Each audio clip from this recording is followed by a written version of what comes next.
Panibagong update ngayon sa kaso ng missing na beauty contestant ng Toy Batangas na si Catherine Camilon.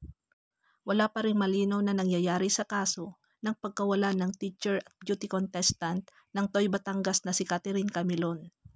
Magpasanggang ngayon kasi ay hindi pa rin maituro kung saan dinala si Camilon at ano ang tunay na kalagayan ngayon.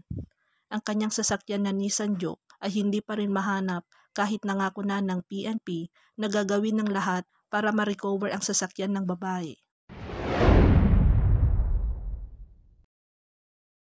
Patuloy pa rin nagtatago ang 3 pang mga sospek kasama na si Jeffrey Jaypoy Magpantay na driver at bodyguard ng primary suspect na nasa restrictive custody na si Major Alan De Castro.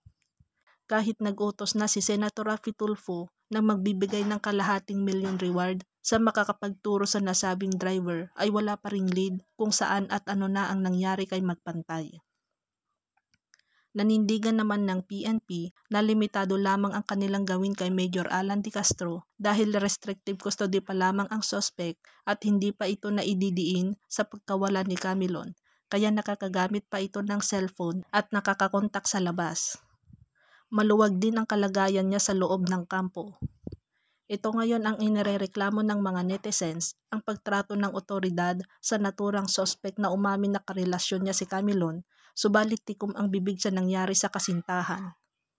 Hindi din siya umamin na siya ang nagbigay ng sasakyan kay Catherine at hindi din siya sumagot ng tanungin kung may alitan sila ni Catherine bago ito naglaho.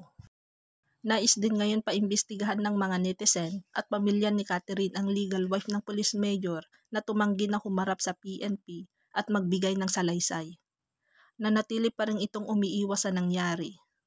Nasa kanya kasi ang chat ni Camilon na nagsusumbong ang pambabae ng asawa niya.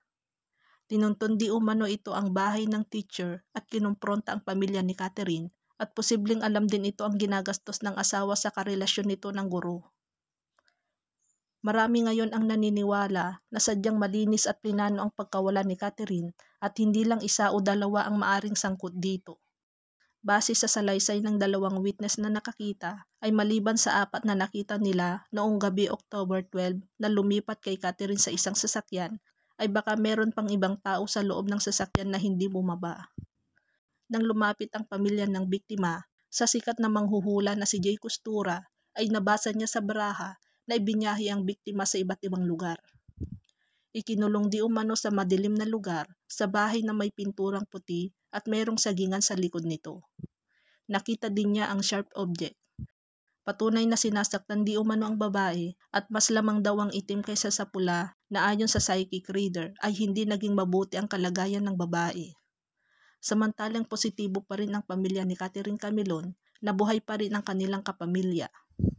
Naniniwala pa rin si Rosario Camilon na mahahanap nila ang kanilang anak.